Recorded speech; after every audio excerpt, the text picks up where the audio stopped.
But আজকে যে ছবিটা দেখছি এখন আমি ওনার অনেক বড় একটা ফ্যান হয়ে গেছি। হ্যাঁ হ্যাঁ, খুবই ভালো লাগছে। সাধারণ ছিল ভাইয়া, মুভিটা দেখার মতন। আমাদের বাংলাদেশে আমি আশা করি যে এই ছবিগুলো আমাদের প্রতি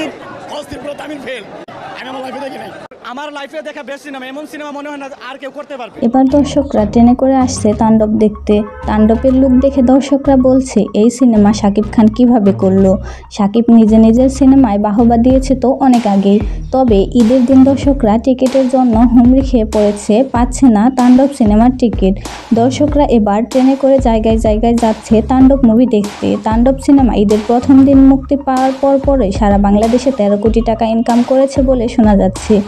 তাণ্ডব মুভি দেখে রায়হান রাফি বলে, তাণ্ডব মুভি আমার নিজের ভালো লাগার মুভি। শাকিব নিজেও মুভি দেখে মুগ্ধ।